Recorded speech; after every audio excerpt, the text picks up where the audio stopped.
Bueno, como les anticipé hace un ratito, a partir de hoy vamos a complementar nuestro resumen con una nota, la nota probablemente más relevante del día a juicio de los temas del día. Y hoy hemos convocado al economista argentino Luis Seco. Luis es un gran economista argentino, es una persona muy seria, lo conozco hace tantos años y es un gran honor para mí, un placer inaugurar este ciclo de entrevistas diarias con Luis Seco. Luis, un abrazo. Hola. Hola, buen día, muchas gracias por llamarme y un placer estar contigo en esta nueva etapa, digamos. Gracias, Luis. Bueno, a ustedes van a ver en pantalla que parece que las bibliotecas que tenemos detrás, tanto Luis como yo, son la misma biblioteca. Eso estaba obviamente totalmente pensado, Luis. Sí, sí, estudiado hasta milimétricamente, te Lo diré. estudiamos toda la noche. Gastón Etegui y su equipo lo han estudiado toda la noche para que coincidan exactamente los estantes. No, es una casualidad. Bueno, Luis, muchas gracias. Hay dos o tres temas centrales hoy que queremos entender y que queremos conocer tu punto de vista. El primero es el impacto que está teniendo la política económica de Trump a nivel global, el impacto de esa política en los mercados y por supuesto el eventual impacto sobre el cual ya escribiste un artículo muy interesante en La Nación. Les cuento que lo pueden ver, está publicado el día 9 de marzo pasado, hace 2 días, y se llama De la curiosidad al interés, de la curiosidad al interés y del interés a la incertidumbre, firmado por Luis en el diario La Nación hace un par de días. Así que tema número uno, Luis, entonces, el proteccionismo de Trump, el impacto en los mercados y el eventual impacto de esto en la economía argentina. Te escuchamos. Mira, el primer impacto que se puede hablar es de una altísima incertidumbre global, porque en realidad no se sabe muy bien para dónde va todo, ¿no? Porque vos Claro, fíjate que Trump ha anunciado todas estas, digamos, medidas proteccionistas, como vos las definiste muy bien, y después ha recedido, ha dicho, bueno, en realidad se pueden revisar, vamos a ver tal cosa, habla con un presidente y se da marcha atrás, habla con el otro y sí, la relativiza, después vuelve a insistir con lo mismo. Entonces, como que eso ha generado un ruido enorme en un contexto en el cual ya había otros factores complicados o complejos de analizar para la economía global. Si vos lo mirás un poco más en detalle, más en perspectiva, digamos, te alejás un poco, un hecho fundamental que pocos se recuerdan, pero que empezó la caída de todas las acciones tecnológicas fue la irrupción de DeepSeek, por ejemplo, ¿no? Esta famosa inteligencia artificial china que parecía desbancar absolutamente todo, entre ellos algunas de las empresas preferidas incluso del propio Trump, sí. que son las Como Nvidia, productoras por de ejemplo. Sí. chips. Ah, Exactamente. ujú. Entonces, digo, el mundo está como sujeto a un montón de novedades. Trump es el eje de muchas de esas novedades y me parece que es difícil de interpretar hacia dónde va claramente los Estados Unidos, más allá que uno dice, bueno, va hacia un proteccionismo. Ahora, es como que hay mucha revisión permanente de esa medida, pero en general la duda del mercado es hasta dónde la guerra comercial o una posible guerra comercial puede desembocar en una recesión a escala global, ¿no? Claro. Y eso, Wow. los temores a esa recesión han hecho cosas, por ejemplo, que aumente la demanda de títulos del Tesoro norteamericano, eso hace bajar las tasas de interés y eso le puede ayudar a países necesitados de fondos como en Argentina. El dólar ha estado un poco débil, entonces eso supone también eh, que pueden aumentar los precios de las commodities a futuro. Ayer fue un día muy malo para muchas commodities, pero por ejemplo hoy algunas ya se están recuperando, entre ellas el petróleo. Ten en cuenta, Marcelo, hay un dato también que en toda esta vorágine uno se olvida, pero el petróleo desde antes, digamos, de las locuras, por llamar de alguna manera, de Trump, viene cayendo, ya cayó $20, digamos, en los últimos 3 meses, entonces eso te da una señal de que también ahí hay un foco. Y Trump el otro día, no hace mucho, una semana atrás, que yo creo que es lo que está detrás en parte de la caída de los últimos, de esta última semana, dijo que a él no le importaban los mercados financieros. Y el secretario del Tesoro norteamericano dijo exactamente lo mismo, como diciendo, mira, a mí yo tomo las medidas y si eso tiene una consecuencia negativa sobre el mercado financiero, a mí no me importa. Y eso hace también es como un golpe, aparte lo dijo el secretario del Tesoro también, con lo cual Es como que decir, bueno, mira, vamos a tomar la medida que haya que tomar, lo que sea mejor para los Estados Unidos en el largo plazo, que es la idea que ellos tienen, y después vemos. Si el mercado cae, que caiga. Y es como que ahí hubo como una sensación de que, bueno, entonces tengámonos a lo peor, ¿no? Sí, sí, claro. Vos fíjate que la guerra comercial tuvo ayer ya diversos repercusiones. China le puso aranceles a los productos agrícolas norteamericanos. Anoche el gobernador de Ontario anunció un arancel especial a la exportación canadiense de energía hacia Nueva York, Minnesota y Michigan. China le puso aranceles a los canadienses. Europa se agarra la cabeza. Es decir, vos fíjate cómo la economía mundial que tenía, bueno, no sé, alguna regla, empieza a enloquecer, ¿no? Donde la guerra comercial ya no es solamente de Estados Unidos contra otro, sino poco menos que de todos contra todos, ¿no? China dándose cuenta, por ahí no puede crecer más por su sector, ya venía una muy larga de cómo hace China para mantener tasa de crecimiento de 5% anual de acá en más. Y entonces está todo el foco puesto también en que China, más allá de su guerra comercial particular o estos aumentos tarifarios, respecto de aumento de tarifas, perdón, de aranceles respecto a terceros países, tiene que hacer políticas también de aumento de su consumo interno, entonces están todos mirando a qué hace el presidente Xi respecto para movilizar el consumo doméstico y así crecer la economía china. Y habrá que ver si eso es exitoso o no, porque hay señales de deflación en China y esa deflación china también tiene consecuencias sobre la economía global. Entonces digo, hay como todos focos de tensión y inesperados, y eventos inesperados, ¿no? Entonces Claro. el problema acá es cómo evaluarse el riesgo en una situación así. Entonces muchos lo ponen de ejemplo a alguien que vos mencionás mucho en tus editoriales en el pasado, que es a Warren Buffett, digamos, porque hace tiempo que Warren Buffett, que Claro. maneja el fondo más grande de inversión del mundo, había decidido estar líquido, decir, bueno, yo no Claro. compro más nada, me Sí, quedo claro. en cash, digamos. Entonces todo el mundo dice, ¿qué vio este señor que siempre nos ganó a todos en su Claro. performance para haberse ido líquido tanto tiempo atrás? Y entonces, viste, es como que muchos dicen, bueno, hagamos lo mismo, sigámoslo. Y me parece que ahí hay toda una reevaluación, un recálculo, digamos, de las posiciones de riesgo. Y muchas veces en ese contexto, y termino con esto, los países emergentes es como que están tironeados de los lados, ¿no? Porque por un lado si aumenta, si se cae el apetito por el riesgo, aumenta la preferencia por la liquidez a nivel mundial, el riesgo emergente se ve castigado, ¿no? Sí, Nadie sí, quiere ir a donde hay más riesgo, ¿no? sí. Y por otro lado uno dice, bueno, pero mira que acá esto puede ser favorable, si el dólar se debilita, entonces las commodities que se denominan en dólares pueden subir de precio. Eh, Digo, es un lío hacer hoy en el medio de toda esta confusión, por llamar de alguna manera, Correcto. sacar alguna conclusión. Ahora sí, déjame decirte una cosa. Sí, En claro. ese contexto tenés que vestir mejor a la novia. O sea, lo Ah, que tiene que hacer un país como la Argentina es decir, muchachos, bueno, paremos la joda, hagamos la cosa bien, la estábamos haciendo bien o intentábamos hacerla bien, hagámosla mejor, porque ahora es más difícil en este mundo que nos miren con ojos, con cierto apetito, ¿sí? Si aparte generamos noticias extrañas o extravagantes desde el lado argentino, ¿no? correcto. Pero permitime detenerme ahí en la palabra joda, ¿no? Eh, Mm. ¿A qué te referís Perdone por específicamente? el... No, no, está perfecto. Mira, hoy en los medios se dice cosas muy peores que la palabra joda. Sí, tenés Eh, razón. Exactamente. Bueno, ¿a qué te referís con esa palabra? En el caso argentino.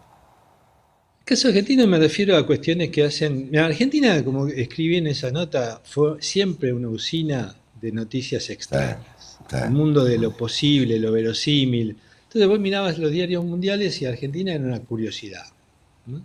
De repente viene un gobierno con un presidente medio extravagante, medio disruptivo, que dice, che, están resolviendo los problemas. Te puede gustar más o menos, pero este loco parece ser que baja la inflación, ataca el déficit fiscal, algunos lo toman de ejemplo, y dice, bueno, algo de Argentina está cambiando. Y de repente Argentina vuelve a las andadas. Entonces, ¿qué ves en Argentina? No se respetan las instituciones, se nombran jueces de dudosa calidad, digo, un montón de cosas fíjate que fue una escalada, ¿no? O sea, desde el discurso de Davos para acá Oh, aparecimos en todos los medios mundiales por las sí. malas razones, no por las buenas Sí, sí, razones. ayer justamente Bueno, comenté ese dato. perdón que me autocite, porque algo ocurrió del 23 de enero para acá, ¿no? Que fue el discurso de Davos, ¿no? En Sí, sí, por donde, eso te digo, o sea, desde ahí eh, entonces, desde eh, ahí hasta acá es como que vos mirabas los medios globales, que a veces son un buen indicador para decir, che, ¿y Argentina cómo la ven? O hablabas con alguien que te llamaba al exterior y demás, decía, che, ¿qué pasó con esto? ¿Por qué tal cosa? ¿Qué está pasando con el presidente? La criptoestafa, el hijo, el discurso de Asunción, perdón, el discurso de apertura de claro, sesiones. ya, Digo, es como que vos tuviste una sucesión de eventos desafortunados, por decirlo de alguna manera, que llamaron la atención de vuelta a nivel global y que el empresario local también se pregunta, che, ¿cómo sigue esto? Porque acá hay un claro, tema que me parece que el acuerdo con el fondo a veces es la punta del iceberg, ¿no? Pero vos necesitas tratamiento legislativo de muchas cuestiones. O sea, no es que Argentina ya está resuelta. Entonces vos necesitas leyes. El presidente en ese sentido me parece que tiene una idea de decir, che, ¿qué hace falta Argentina? Hace falta una reforma laboral, una reforma tributaria, una reforma mm, previsional. Aunque echó al tipo que dijo que hacía falta una claro, reforma, él antes había dicho que hacía falta una reforma. Necesitas una reforma de las relaciones fiscales con las provincias. Bueno, todo eso necesitan leyes. ¿Y qué vas a hacer? ¿Cómo tratás leyes con un presidente que está sometido o por lo menos que tiene pedidos de juicio político? Está en la justicia. Tiene sus colaboradores que se pelean con el, no sé, así abiertamente con los legisladores. Tiene toda esta discusión en torno a los miembros de la Corte Suprema. Me parece que hay toda una cuestión y dice, che, ¿cómo se van a tratar leyes aparte en un año electoral? claro, obvio. Entonces, me parece que ahí es donde se traba mucho esa perspectiva de que se podía consolidar la estabilización. El gobierno se da cuenta de eso y dice, bueno, avancemos con lo único que tenemos a mano, que es el acuerdo El- con el fondo. y ahí voy, y ahí voy. Entonces, este acuerdo con el fondo que se promueve a partir de por un decreto que el presidente firmó anoche, a ver, acá te escuchamos como en misa, ¿no? Yo voy a repetir lo que he leído anoche y esta mañana. Tiene como propósito que el Tesoro le pague lo que le debe al Banco Central, asunto que comenzó, si yo mal no recuerdo, en la época de Cristina Kirchner con Martín Redrado, cuando le quitaron las reservas y lo echaron. ¿Te acordás de aquel episodio? Eh, pero claro, mucha gente sospecha que al mismo tiempo, y yo no sé si esto es posible técnicamente o no, que parte de esos recursos que llegarán en algunas cuotas y en un plazo determinado, se utilicen para seguir interviniendo en el mercado de cambios. Te escucho. Bueno, primero te corrijo marginalmente. El Sí, objetivo principal, por lo menos del lado del fondo, es renovar un acuerdo de forma tal de que Argentina en algún momento le pague. Como sabe que ah, no puede pagar ahora, entonces patear para adelante toda la deuda con el fondo. Eso hay que tenerlo muy claro. O sea, ese es ok, el primer caso. Empiezan a vencer pagos de capital a partir del año que viene, se patean todos para adelante. Ese es el primer objetivo. ok, Después, bueno, si te damos algo de dinero fresco, ¿cómo lo vas a usar? claro. ¿No? Te damos algún fondo adicional. Entonces el gobierno dice, no, yo soy tan fiscalmente sólido que lo que voy a usar para repagar otra deuda que tengo con el Banco Central. Pero ahí está la trampa, ¿no? Porque el Banco Central le da papelitos al Tesoro que no vale nada y el Tesoro le da papelitos que valen un poco más, que son dólares, DEC, o sea, la moneda de Claro, fondo, pero digamos ahí podés intercambiar uno por otro. Y entonces, ¿para qué lo va a hacer? Lo va a usar para que estén en las reservas del Banco Central. ¿Qué va a hacer el Banco Central con esa reserva? Y a mí me parece, me huele a que las va a usar, digamos, ¿no? Me huele a que las va a usar. ¿Para qué? Para hacer lo que está haciendo ahora, que cada vez lo hace con mayor intensidad, que es intervenir en el mercado de cambios, ¿no? Entonces ahí hay un tema. Uno podría decir, no, mira, los va a usar, porque vos fíjate lo particular de esto. Y ahí me voy a poner un poco más técnico, pero dale. me parece importante. Vos fíjate que el otro día, si vos leías los diarios de Argentina, cuando Milei dijo voy a enviar el proyecto, voy a enviar el DNU y después dijo ya está casi cerrado el acuerdo del ministro de Economía, hubo dos grupos de personas que celebraron, entre comillas, ¿no? Por un lado, celebraron, entre comillas, uso la palabra celebrar, pero algún diario puso celebraron. Eh, Primero celebraron los que tienen la deuda que vence en julio. Claro, Entonces dijeron, nos van a pagar. ¿sí? Porque esos dólares para pagarnos lo que vence en julio, que son bonos del tesoro que tiene el mercado. Y después hubo otro grupo que celebró y dijo, los tenedores de aumentos en pesos. Pues dijo, bueno, cuando nos queramos ir, ¿sí? El Banco Central nos va a dar los dólares porque va a tener dólares para intervenir en el mercado y que si yo quiero desarmar mis posiciones en pesos, por dólares van a estar los dólares. Entonces, el tema ahí clave es, no alcanza para todo eso, los dólares. O sea, digamos, no alcanza para que celebre el tipo que tiene deuda que vence en julio y para que al mismo tiempo el que tiene deuda en dólares y que el que tiene deuda en pesos diga, cuando yo me quiera cambiar mi deuda en pesos por deuda en dólares o por dólares contantes y sonantes, el Banco Central lo va a tener. Entonces viene la discusión que yo creo que por eso el acuerdo cuesta tanto cerrarlo, que es que el fondo le dice, digamos, tenés cuidado cómo usás estos dólares. De hecho, en la revisión de mayo, que fue el último escrito del fondo sobre la Argentina, serio, ya decía, mirá que acá hay un tema que los dólares son escasos, tenés que salir a conseguir más dólares, tenés que ver cómo va a abrir los mercados, y no lo podés hacer con este régimen cambiario. Y yo le venía diciendo eso sistemáticamente, el fondo de la Argentina. Entonces ahora dice, bueno, yo te doy, pero decime cómo lo vas a usar. Y eso es lo que el ministro dice, lo vamos a usar sin devaluar, pero eso al fondo no le cierra, porque ya hay muchas veces, hoy salió de vuelta, yo venía hablando del blindaje de la Rúa, porque me tocó estar cerca de esa administración, Claro. y me tocó discutir con el mismo de la Rúa el tema del blindaje, y yo decía, duró nada. ¿Por qué? Porque el dólar en aquel momento con de la Rúa, eso fue el año 2000, estaba barato para la mayoría de la gente, entonces fue todo el mundo a sacárselo de las manos, digamos, del blindaje.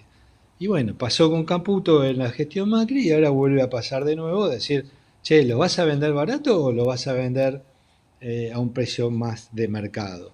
Y entonces el ministro dice, no, pero el mercado está controlado, digamos, vale 1.200 y vos sabés que le pone todos los días un montón de dólares para que valga 1.200. Entonces ahí viene, me parece, donde está trabado un poco, incluso va a ser muy difícil en ese acuerdo cómo se va a escribir todo, ¿no? Porque acá hay Claro. un tema de comunicación que vos sabés muy bien que a veces las palabras cuentan, no es que en este mundo da lo mismo cómo presentás las cosas, ¿no? Las palabras cuentan. Y de hecho, yo ayer, a última hora, cuando vi el decreto del acuerdo con el fondo, precisé un párrafo que habla de una gravedad extrema de la Argentina y una urgencia enorme para aprobar esto por DNU.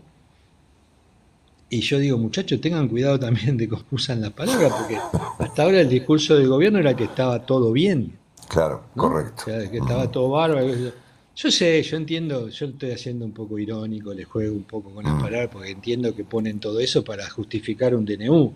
Claro, Ahora, correcto. también a veces hay que, perdón, a veces hay que evitar ese tipo de cuestiones, digamos, ¿no? Porque si no, es como que el gobierno se pone en una trinchera y dice, che, tengo problemas.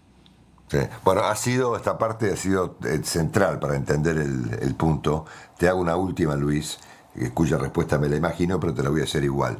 Si es que vos ves alguna relación entre este acuerdo con el fondo y el final del cepo. Sí, que vamos a un final del cepo. El acuerdo con el fondo, si es como dijiste vos, y como dicen algunos medios hoy y demás, que va a ser en cuotas, o sea que no se va a mandar todo el dinero junto y demás. En general lo que es así es, viste, porque la renovación de los vencimientos se hace, se vende, se vence, por una ventanilla te dan la plata, por otra pagás, entonces eso Ah, sí se hace por tramos, la renovación de la deuda. Pero si el dinero fresco también viene en cuotas, tal vez no sea tan fácil abandonarlo al cepo desde el vamos, ¿no? Sino que habrá que hacerlo en algún momento, como especula el gobierno. Ahora, yo, sinceramente, yo estoy en el team anticepo casi desde que arrancó el gobierno, digamos. O naturalmente, sea, sí, sí. no estoy diciendo nada nuevo para el que me escuchó alguna vez o lee mis notas. Yo creo que, y está pasando lo que muchos decíamos, que cuanto más tiempo tardaras en levantarlo, era como que después iba a ser más difícil, ¿no? Eso se llama miedo a flotar en la literatura. Claro. En 2002, un economista que se llama Guillermo Calvo, Ah, claro. argentino muy famoso, escribió un artículo con Carmen Reijan hablando sobre el miedo a flotar. ¿Qué es el miedo a flotar? Que hay muchos países que le tienen miedo a que el tipo de cambio cambie sistemáticamente, que vos no tengas control sobre el tipo de cambio. El cepo es el extremo, del control. Y ni te cuento este súper recontra cepo que tenemos ahora, donde el Banco Central un día nos dijo en junio del año pasado, yo también voy a intervenir en el mercado supuestamente libre, ¿no? O sea, Claro, porque ahora tenés el mercado oficial y el mercado libre que no es libre, también intervenido. Entonces, claro. digamos, eso es un cepo extraordinario, ¿sí? Y entonces la pregunta es, en ese marco, digamos, de cepo extraordinario es, ¿cómo vas a hacer para levantarlo? Y ahí surgen todas las dudas. ¿Cómo va a ser el mecanismo? A qué régimen cambiar? El otro día me pidieron una charla. Mira, lo único que queremos es que nos cuentes a qué régimen cambiario vamos. Si tenía ganas de ir con un slide en blanco, ¿viste? Decir, mira, escribí el que más te guste, digamos, ¿no? Claro, Pero claro. la verdad que ahí es donde el presidente fue de un punto al otro, ¿viste? De flotar a un tipo de cambio fijo, a un extremo de convertibilidad, bueno, la dolarización en el margen. La competencia de monedas, habla ahora Caputo. Bueno, la competencia de monedas no es muy distinto de lo que hay hoy. Claro, obvio. Habría que cambiar un código civil que después, suponete, si vos decís, bueno, quiero que el peso y el dólar tengan el mismo estatus, hay que una ley hace falta para Claro, eso. No es que claro. sea un decreto. Entonces digo, la cuestión de la institucionalidad, de la república y estas cosas que a veces uno dice, no jodas con eso, ¿a quién le importa? Bueno, yo me acuerdo que mencionaste, ¿no?, el año pasado cuando el premio Nobel de Economía se lo dieron a estos economistas institucionalistas, Sí, ¿sí? claro. No por nada, digamos, ¿no? Diciendo los tipos que decían, Obviamente. las instituciones importan y el respeto institucional Ah, importa, y instituciones es muchas cosas, ¿no? No es sí, solo la sí. moneda o el fisco, también es la libertad de expresión, las palabras, el respeto por el otro, digamos, La todas esas corte, cuestiones claro, es exactamente. Sí, exactamente. señor. Entonces ahí es donde entra esta cuestión de decir, bueno, Argentina puede, esta vez es diferente con si esto sigue siendo lo mismo que antes, y la respuesta probablemente sea que no, ¿no? Luis, ha sido un placer para mí personalmente estrenar este capítulo de entrevistas contigo. Ha sido un gusto escucharte realmente. Te apreciamos mucho. Un gran abrazo y gracias por todo. Hablamos pronto. Igualmente, Marcelo, y me gustó tu introducción, dijiste hace muchísimos años que nos conocemos, yo Sí, siempre cuento que tardes de mucho calor allá cerca de ahí atrás de la estación 11 grabábamos un programa, tu programa de TV por cable, exactamente. y eso hace tantos años que es mejor no decirlo porque van a ser que somos viejos ya. Querido Luis, gracias. Es Luis Seco, economista. Un, Gracias, Luis. un abrazo, Chao, chao. gracias.